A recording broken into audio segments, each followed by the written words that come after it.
Hey guys, welcome to my channel. My name is Sheelu and you guys are watching Sheelu Reacts.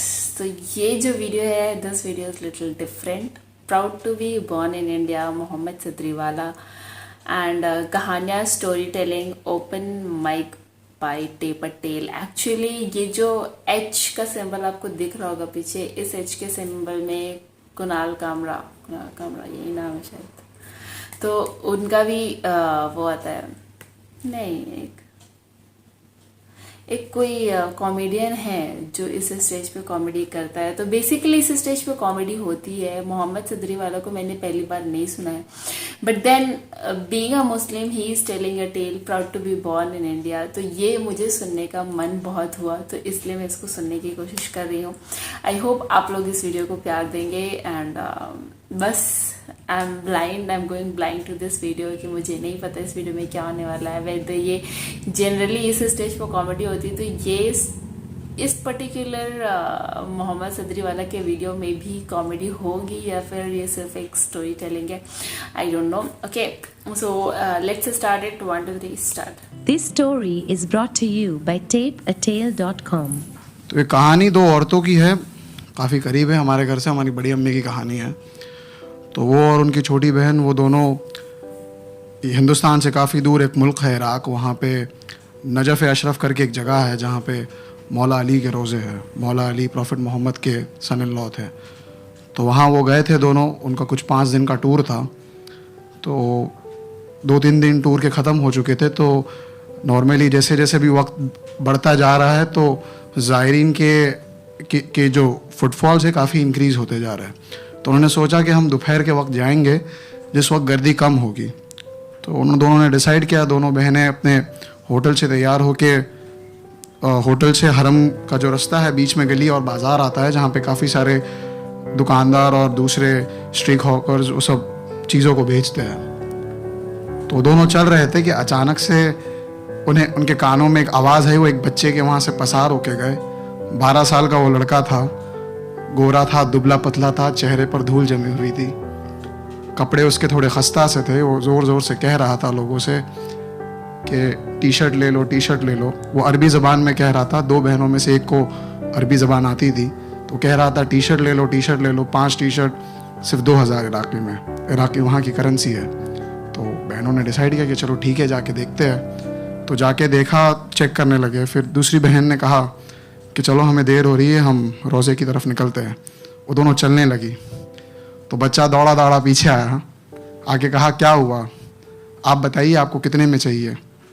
तो दोनों बहनें एक दूसरे को देखने लगी. दोनों ने वार्तालाप किया कि अब पूछ रहा है तो कितना दाम बताएं.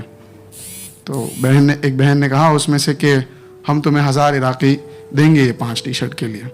तो बच्चे ने कहा नहीं, 1000 तो बहुत कम है, उससे मुझे कोई मुनाफा नहीं होगा, मैं आपके लिए ज़्यादा से ज़्यादा 1700 इराक़ी कर दूंगा. दोनों बहनों ने गुफ्तगू की. फिर उसमें से एक ने कहा कि इतना बुरा भी नहीं है, कपड़ा अच्छा है, चलो ले लेते हैं. फिर दोनों पीछे उसकी लाड़ी की तरफ आए, कपड़े को देखने लगे. देख लिया, सिलेक्ट कर लिया. उसके बाद पैसे देने की बारी आई. तो पैसे दिए उस लड़के को. पैसे दिए तो लड़के के चेहरे पे एक रौनक सी आ गई, मानो वो धूल मिट्टी जो मुफलसी सज रही थी वो कहीं गुम सी हो गई. दोनों में से एक ने पूछा कि क्या बात है, बहुत खुश हो लगता है, दिन की बिस्मिल्लाह अभी हुई है तुम्हारी. वो दोनों एक व्यापार वाले परिवार से आती थी. उन्हें पता था कि मैं खुद मेरे अब्बा है, उनकी एक छोटी सी दुकान है. तो मुझे पता है जब दिन की जो पहली बोनी होती है उसका एहसास क्या होता है, उसकी अजमत क्या होती है. बहुत सी बार ऐसे भी दिन आते हैं जब कोई व्यापार नहीं होता है, तो तंगी भी पता है. तो बच्चे ने कहा कि नहीं मैम, दिन की पहली बोनी नहीं हुई है, हफ्ते की पहली बोनी हुई है. ये सुनकर दोनों को एक थोड़ा ठहराव सा लगा कि ठीक है. फिर उनमें से एक ने पूछा कि तुम्हारे घर में कौन कौन है. तो उसने कहा मैं हूँ, अम्मी है और एक छोटी बहन है. मैं काम करता हूँ और पैसे जो आते हैं उससे छोटी बहन को फिर स्कूल भेजता हूँ. तो बहनों में से एक बहन ने कहा कि तुम्हारे अब्बा, तुम्हारे वालिद नहीं हैं. तो तो बच्चे ने कहा कि बहुत दिन पहले यहाँ से दूर हमारे गांव में कुछ लोग आए थे, लंबे से थे, काले कलर का कपड़ा पहन के आए और बाबा को यहाँ पर माथे पर गोली मार दी। सुनते हो, जब बाप को कुछ लगी है तो कलेजा फट जाता है, वो गिरता भी है तो कलेजा फट जाता है। उस बच्चे का आलम तो देखो, जिसने अपने 12 साल का बच्चा जो अपनी माँ का हाथ पकड़ के, बहन का हाथ पकड़ के देख रहा है, कोई आता है और उसके माथे पर यहाँ गोली मार देता है, गोली मार देता है। वो सुनकर दोनों का कलेजा ढह गया। एक बहन ने कहा, आप रुकिए, मैं आती हूँ। वो दौड़कर होटल में गई। कमरे में उनके पास काफ़ी सारे स्नैक्स और फ्रूट्स थे जो उनके पास थे, तो वो पूरा झोलना भर के लेके आ गई। वो लेके आए और उसने उस बच्चे को दे दिया। अब हमें जब मिलता है तो हम खुश होते हैं, हम बोलते हैं क्या क्या है खाने में, देखेंगे। मगर एक जिसे खाने की अजमत सही पता होती है, वो देखकर पहला जुमला ये कहता है कि ये तो मेरे 1 हफ्ते का खाना हो गया, माँ आज बहुत खुश होगी।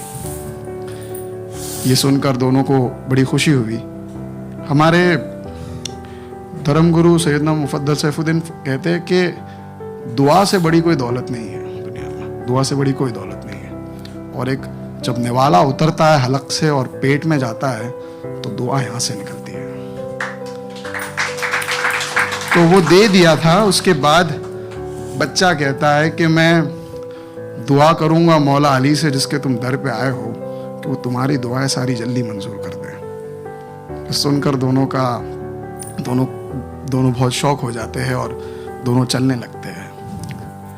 चलते हैं तो उसमें से एक बहन दूसरी बहन को कहती है कि आज अपने इस वतन से दूर यहाँ पर आए हैं तो हमें हमारे हिंदुस्तान की अजमत पता चली है क्या है। शुक्र है कि हम हिंदुस्तान में पले हैं, बड़े हैं, रहते हैं। मैं जानता हूँ कि पिछले महीनों से या कुछ सालों से काफ़ी मसाइल हुए हैं जिसके कारण हम सबके ख्याल थोड़े बदल चुके हैं। मगर मुझे उस शख्स का नाम तो याद नहीं, कोई अंग्रेज़ी के बहुत बड़े ऑथर है, वो कहते हैं कि beauty lies in the I of beholder.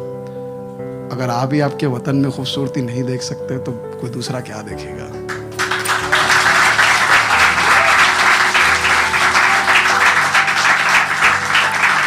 उस बच्चे के पास ना छत थी ना घर था, फिर भी उसे परवरदिगार पे भरोसा था कि जो भी है वो उसके लिए इनफ है।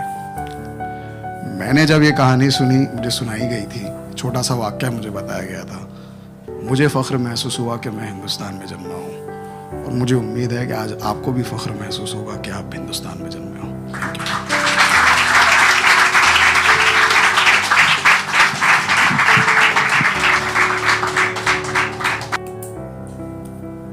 मतलब मैंने सोचा नहीं था कि ये इस तरीके का होगा, but then I am really मतलब